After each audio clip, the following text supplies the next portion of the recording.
Assalamualaikum dear students, hopefully you are all doing well. Welcome to the platform of Nan Academy. I'm your host Mohammad Zulkarnain. तो students आज के इस lecture में हम अपने branches को खत्म करेंगे, ठीक है। और लास्ट पे ब्रांचेस के लास्ट पे एक एक्सरसाइज दी गई है, हम इसको भी देखेंगे, ठीक है। तो ये हमारा छोटा सा लेक्चर होगा, तो आए इसको स्टार्ट करते हैं। हमारे पास 2 ब्रांचेस रह गई थी, ठीक है। हमने इससे पहले जो है 9 ब्रांचेस जो है उनको कवर कर लिए है, ठीक है। स्टूडेंट्स देखिए हमारे पास जो 10th ब्रांच है वो है मेडिसिनल केमिस्ट्री। स्टूडेंट्स आपको पता है कि मेडिसिन किसे कहते हैं? मेडिसिन हम कहते हैं अद्वयात को, दवाइयों को, ठीक है। तो स्टूडेंट्स आपको पता है कि जो हम मेडिसिन खाते हैं, ठीक है, अगर आपने देखा हो किसी भी मेडिसिन की डब्बी के ऊपर, ठीक है, तो हर मेडिसिन के नीचे ना एक छोटा सा ब्रैकेट में एक नेम लिखा होता है, ठीक है। तो वो जो नेम है ना, वो उसके सॉल्ट का नेम होता है। जिस तरह अगर मैं एग्जांपल दूं आपको, पैराडोल अगर आप खाते हैं ना, पैराडोल की अगर आप गोली खाते हैं तो उसके नीचे ना इस तरह से एक ब्रैकेट में लिखा होता है पैरासीटामोल। क्या लिखा होता है?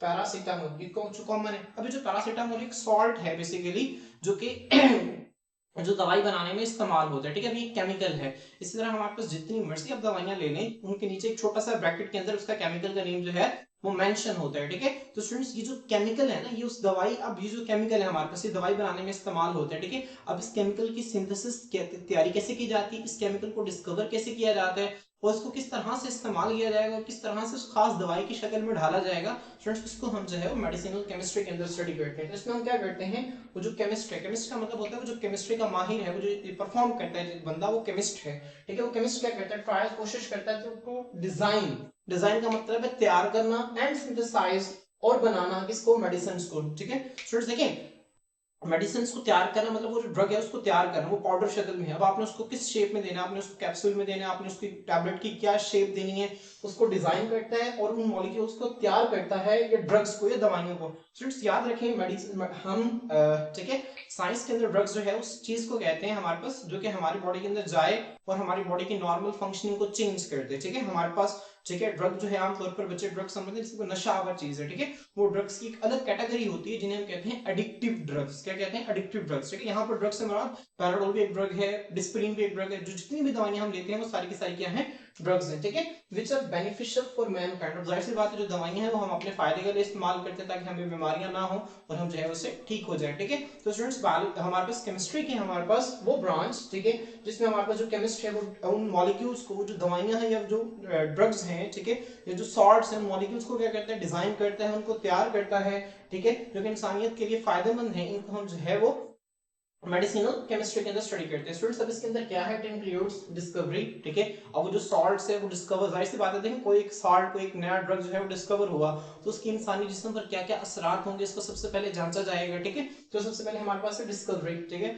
अब स्टूडेंट्स उसके बाद जो हर दवाई है उसकी डिलीवरी अलग होती है। डिलीवरी का मतलब है वो जो ड्रग है, वो जो दवाई है उसको देने का तरीका जिसमें अलग है। अब कुछ दवाइयां ऐसी हैं जो हम, ठीक है, जो हम मुंह के जरिए ओरली लेते हैं। अब आपको पता है कुछ दवाइयां ऐसी हैं जो कि डॉक्टर जो है वो डायरेक्ट इंजेक्शन के जरिए हमारी बॉडी के अंदर जो है वो इंजेक्ट कर देते हैं, ठीक है। कुछ दवाइयां ऐसी हैं हमारी बॉडी के अंदर जिनको हम स्किन में इंजेक्शन लगाते हैं, स्किन के अंदर, ठीक है। कुछ दवाइयां ऐसी हैं जो कि हमारी खून की नाली में, कुछ दवाइयां ऐसी जो हमारे मसल्स के अंदर इंजेक्शन लगते हैं, समझ आ रही है। कुछ दवाइयां ऐसी हैं जो जुबान के नीचे रख ली जाती हैं बस, ठीक है, और मुंह के जरिए जज़ब हो जाती हैं। तो स्टूडेंट्स ये जो दवाइयां है ना, इसका हर देने का हर एक का अलग अलग डिलीवरी रूट है, हर एक रास्ता होता है, ठीक है।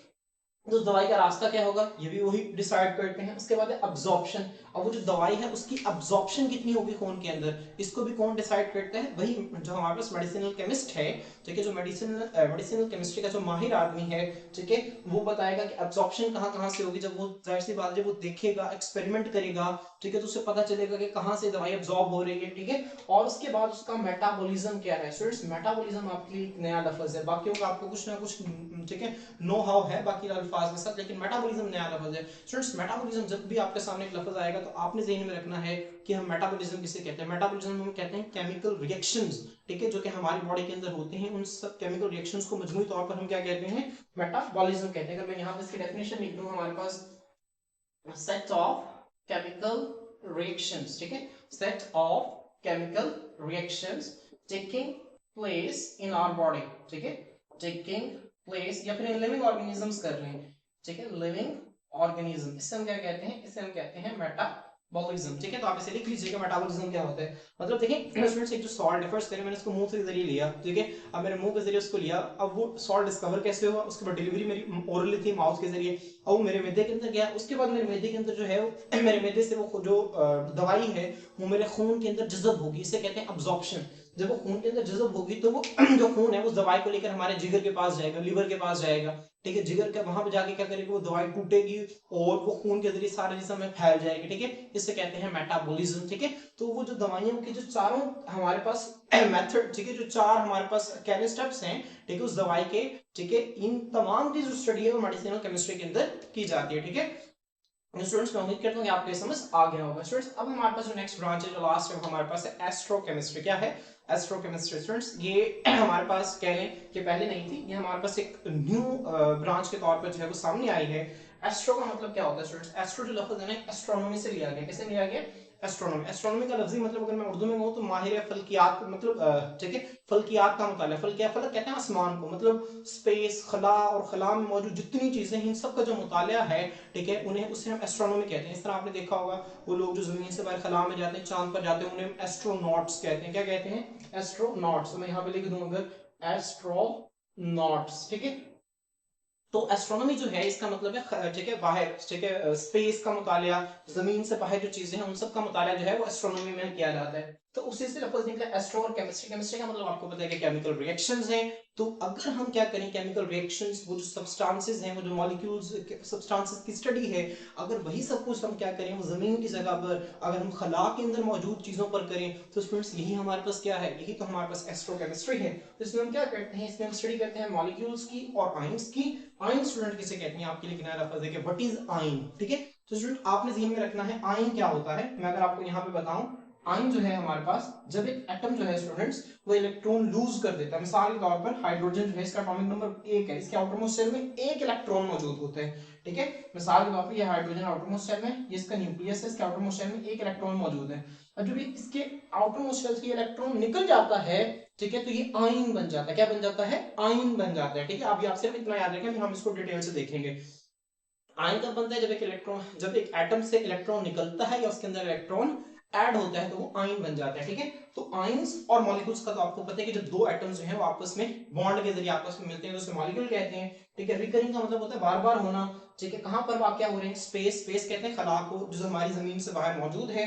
And Interstellar space. Students Interstellar space क्या होता है? स्टूडेंट्स हमारी जो कायनात है, अल्लाह ताला ने हमारी कायनात के अंदर, जिस तरह हमारी जमीन है, ठीक है, अगर, ठीक है, साइंटिस्ट ये कहते हैं कि हमारी जमीन जो है, आपको देखिए कितनी बड़ी जमीन है ये, हमारी जमीन की कायनात के अंदर ये हैसियत है कि दुनिया के जो सबसे बड़ा सहरा है वहां पर आप खड़े हो जाए, वहां पे रेत का एक जर्रा उठाकर आप अपनी हथेली पे रखें तो वो देखिए कितना छोटा सा जर्रा, और इतने और इस तरह के कितने जर्रा जो है वो सहरा के अंदर मौजूद हैं, ठीक है। तो हमारी जमीन की, हमारी स्पेस के अंदर बिल्कुल यही हैसियत है, ठीक है। जितने छोटे से रेत के जर्रे की सबसे बड़े रेगिस्तान के अंदर है, ठीक है। हमारी जो कायनात इसके अंदर बहुत सारे सितारे मौजूद हैं, ठीक है। बिलियंस के अंदर जो है, अरबों के अंदर जो है वो सितारे मौजूद हैं। और हमारे पास कुछ सितारे जो हैं वो क्या करते हैं, ठीक है, वो मिलकर ना हम वो एक गैलेक्सी बनाते हैं, मतलब एक पर्टिकुलर खास नंबर के जो है वो स्टार्स जो है वो आपस में मिलकर एक गैलेक्सी बनाते हैं। जमीन, हमारी जमीन जिस गैलेक्सी का हिस्सा है उसको हम कहते हैं मिल्की वे। क्या कहते हैं? मिल्की वे। आपको पता होना चाहिए हमारी जमीन जो है वो किस गैलेक्सी का हिस्सा है? मिल्की वे। हमारी ये जो जमीन है ये हमारी जिस गैलेक्सी का हिस्सा है, ठीक है, इसके अंदर हमारे पास जो स्पेस है ना, जो तारों के दरमियान जो स्पेस है, इस स्पेस को कहते हैं इंटरस्टेलर स्पेस। क्या कहते हैं? इंटरस्टेलर स्पेस, ठीक है स्टूडेंट्स। तो जो इंटरस्टेलर स्पेस मतलब जो हमारी गैलेक्सी है पूरी, जिसे मिल्की वे कहते हैं, इसके दरमियान जितने भी सितारे हैं उन सब के दरमियान जो खाली जगह है वहां पर, और हमारी जमीन के बाहर, ठीक है, जो खाली जगह वहां पर वो जो मॉलिक्यूल्स और आयंस हैं हमारे पास, ठीक है, इनका मुताला जो है वो किस में किया जाता है? वो किया जाता है एस्ट्रोकेमिस्ट्री के अंदर किया जाता है। स्टूडेंट्स अब देख लेते हैं हम कौन कौन से मॉलिक्यूल आपकी बुक के अंदर नहीं है, लेकिन मैं आपको सिर्फ जनरल नॉलेज के लिए आपको बता रहा हूँ। हमारी जो इंटरस्टेलर स्पेस यहाँ पर कौन कौन से मॉलिक्यूल्स पाए जाते हैं? यहाँ पर पाया जाता है वाटर के मॉलिक्यूल्स होते हैं, कार्बन मोनोऑक्साइड के मॉलिक्यूल्स होते हैं, मीथेन के मॉलिक्यूल्स होते हैं, अमोनिया के मॉलिक्यूल्स होते हैं।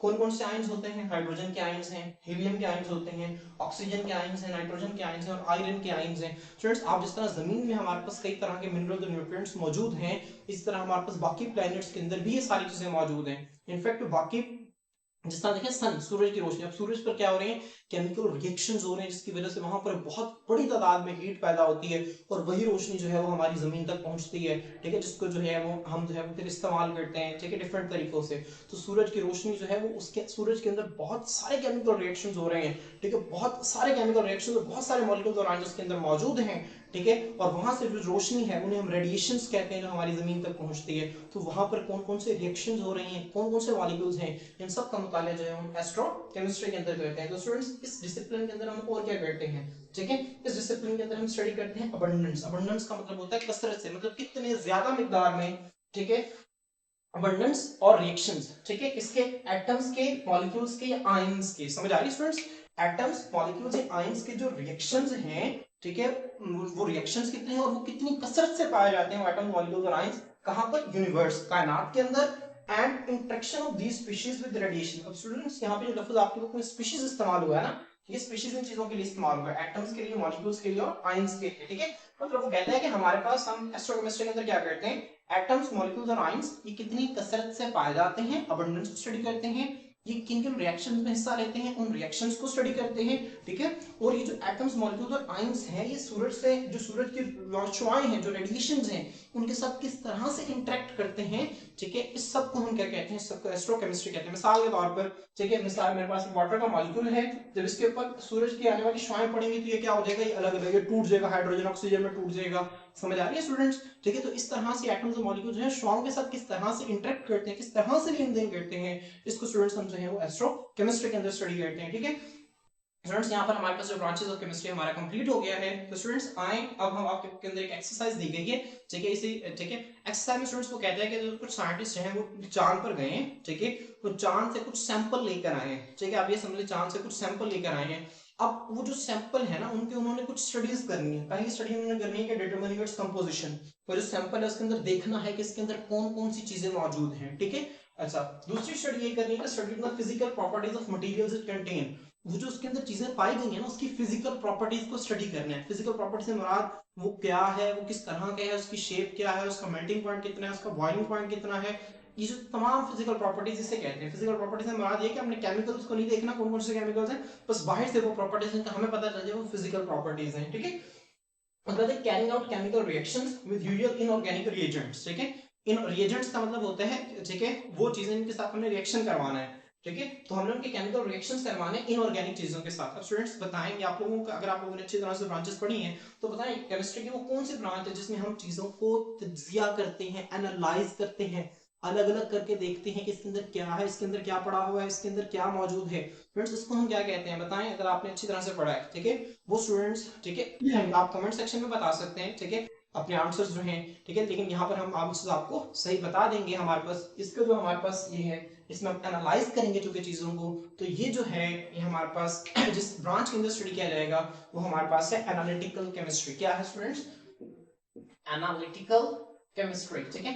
उसके बाद जब हम स्टडी करेंगे फिजिकल प्रॉपर्टीज, जो नाम से जाहिर है फिजिकल प्रॉपर्टीज को जब हम स्टडी करेंगे तो किसके अंदर आएगा, ये आएगा फिजिकल केमिस्ट्री के अंदर। किसके अंदर आएगा? फिजिकल केमिस्ट्री के अंदर आएगा, ठीक है। स्टूडेंट्स जब हम उन चीजों का इनऑर्गेनिक चीजों के साथ रिएक्शन करवाएंगे तो इनऑर्गेनिक चीजों के रिएक्शन जो हैं वो कार्बन हाइड्रोजन के अलावा होते हैं, तो ये जो हमारे पास ब्रांच आएगी वो क्या है? Inorganic chemistry. क्या है? Inorganic chemistry. तो स्टूडेंट्स देखें कितने आसान से एक्सरसाइज थी, और अगर आप लोगों ने अच्छी तरह से याद की है, ठीक है, तो आप लोगों को ये जो है आसानी जो है आप लोगों ने इसको सही तरह से गेस कर लिया होगा, ठीक है। स्टूडेंट्स ये जो हमारे पास इस चैप्टर में इसमें बहुत सारे जो हैं वो कॉन्सेप्चुअल क्वेश्चंस हैं, क्योंकि जो है गवर्नमेंट ने जो पॉलिसी चेंज की है और वो स्टूडेंट्स को कॉन्सेप्ट्स की तरफ लाना चाहते हैं, ठीक है। हमारे एक्सरसाइज के कुछ क्वेश्चंस हैं जो कि हमारे पास कॉन्सेप्चुअल हैं, उनको हम इंशाल्लाह चैप्टर के एंड पर हम जरूर देखेंगे, ठीक है। अगर आप लोगों की इसकी अच्छी तैयारी है तो आप लोग जो है उन क्वेश्चंस को जाएं, क्वेश्चंस को देखें और सॉल्व करें, खुद उनको अटेम्प्ट करने की कोशिश करें, जो तकरीबन ब्रांचेस के अंदर से जो क्वेश्चन जो है वो आपको समझ में आते हैं, ठीक है। और अगर आपने कर लिया तो आप हमें कमेंट सेक्शन में जरूर बताएं, ठीक है। अगर आपको कोई भी मसला है तो वो भी आप हमें जरूर बताएं, इंशाल्लाह आपके हर मसले को जो है वो यहाँ पर हल किया जाएगा। स्टूडेंट्स आज के लिए इतना ही, इंशाल्लाह मिलते हैं नेक्स्ट लेक्चर के अंदर, नेक्स्ट वीडियो में। अल्लाह हाफिज।